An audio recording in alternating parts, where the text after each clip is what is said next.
You're still watching Rock Bottom with Zolile Makeleni. They say if you have a story to tell, you have a product to sell. So, Tembani, Yes. You were talking about a pastor who then helped you from restoring yourself to become the same Tembani Mubochwa you were, and you went on winning all accolades and Durban July. Yes. Let's say there's someone right now who's going through exactly what you went through. What would be your advice? You mean in terms of maybe they'll be like on their bottom, like yes, okay, yes. They would have reached their rock bottom. Yes. They think of giving up on their career. Because Varguti right now where they are, the place they are right now, is a place where they've lost hope. What would you tell them? No, I mean, I think from my experience, the first statement would be, it's not over until God says it's over. Because you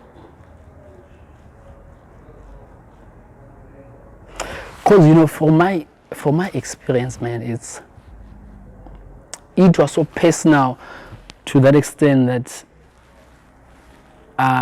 nothing was making sense. Of which I would understand wherever you are, you might be going through that, experiencing that at the moment. But I was there, and I know, my man, you know. But I didn't know that at the end of the day, there is a light. I can still bounce back like a tennis ball. But with what was happening, it was something else. So I think I can simply say to whoever out there, don't give up, don't lose hope.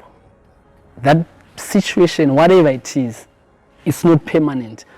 I'm talking from experience, like as I said before, but I didn't know that when I was in the street at that time, like some few months to come, I'll be also back on the headlines of South Africa. So I believe that as long it's God's vision, He will bounce back again. In other words, you're saying we need to put ourselves in environments that really challenges our intellect, that really challenges whatever we're doing, not to be in places that we're only celebrated. Exactly, because imagine me being in South Africa, me being based in South Africa. So as a concern, going out there representing Zimbabwe, like what I'm doing right now. You see, because there's some other like platforms that you later discovered, Kuti. It's like it's more easier when you are based in your country, like as an ambassador going out to you see. So with me, those were like other things as well. But at the end of the day, I have to go back home and play my part in terms of the fashion and beauty industry. Right. Now that you were back home, how did the industry receive you back home? Okay, my coming back home was kind of different because it happened through the government of Zimbabwe, through the Ministry of Environment, Climate and Water, young area Honorable Mchingure, because she's actually the one who came in Durban that year. Then she called for all Zimbabweans to come for like the business people and the staff, you know. So when we met, then she said to me personally, no, you know what, my son, with your skill, I think it will be so good for you to come and do it home. As a government, we will support you. You know, so I was like, okay, mom, thanks, cool. You know, because we get that a lot, you know, so I was like, okay, cool, you know. Then from there, I also became the personal designer to her as well, you know. So the relationship grew.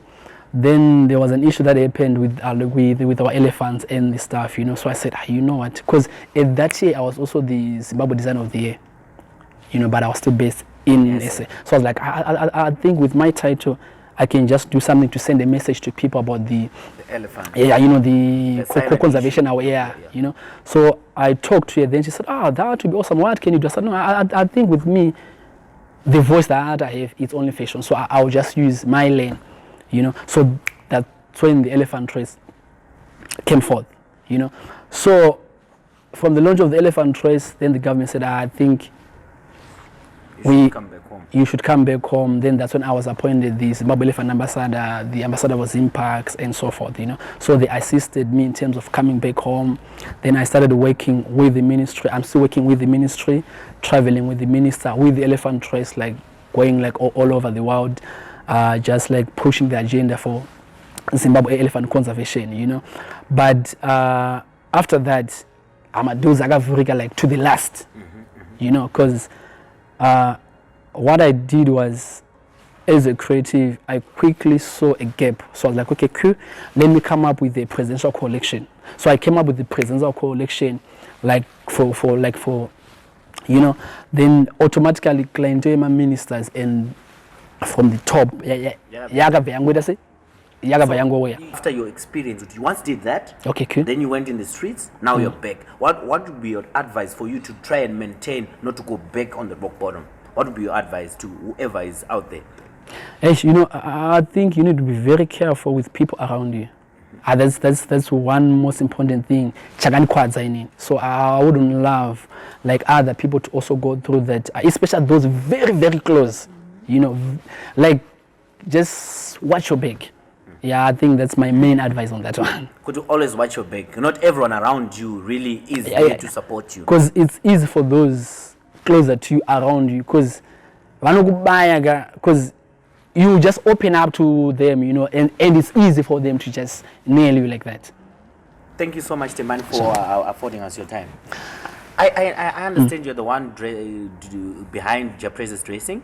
Yeah, cool. I'm Japreza's personal designer. Doing a wonderful job. I'd love you to come one more time on another episode of Rock Bottom. Would that be okay? No, thank you so much for having me. Anytime. So much for having me. Mubochwa, his story can help change your life. You cannot give up as long as you have a vision, as long as you know what you want in life. No situation should drag you down. Till we meet again, you're watching Rock Bottom with Zolile Makeleni.